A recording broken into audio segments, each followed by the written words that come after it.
అంటే భయంతో కాదు, ఏదైనా ఒక సందర్భం ఉండాలి. ఇప్పుడు నన్ను ఇష్టపడతారు, నన్ను బాగా బాగా లైక్ చేస్తాడు చాలామంది. నేను లైక్ చేసినంత మాత్రం పెద్ద పట్టించుకోను. అన్నెసరీగా నన్ను తిడితే ఇంత రెస్పాండ్ అవుతా.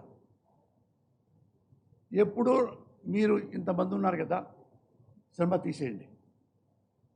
నేను నా పేరు పోస్తానికి ఇష్టపడి మీకు తెలుసు, ఏం చదువుకున్నానో మీకు తెలుసు, ఎలా పైకి వచ్చానో మీకు తెలుసు.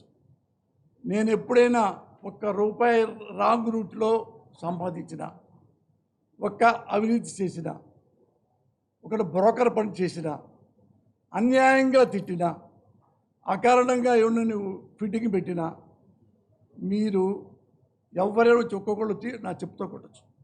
నా లైఫ్ టైంలో పోసారి టైంలో జగన్ గారు నన్ను ఎన్నోసార్లు పిలిచారు. నేనే అవినీతి పరుదలుచుకుంటే ఆయన దగ్గర, సార్ మాకు ఒక 5 ఎకరాలు ఇవ్వండి సార్, స్టూడియో పెట్టుకుంటాం, నాకు ఇస్తాడు.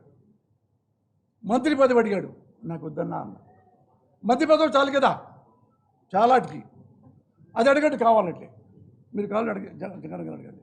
మా ఇంటికి వచ్చి చెప్పారు, మీకు ఎమ్మెల్యే కావాలా, ఎమ్మెల్సీ కావాలా, వాళ్ళు బరుసులు ఒక అప్పట్లో 16 ఏళ్ళ కిందట. ఇది అన్నా నాకేవద్దు, నేను చాలామంది సపోర్ట్ చేస్తా, ఉన్నాళ్లలో బెటర్కి చేస్తా. ఇప్పుడు ఉన్నాళ్లలో బెటరు ఈయన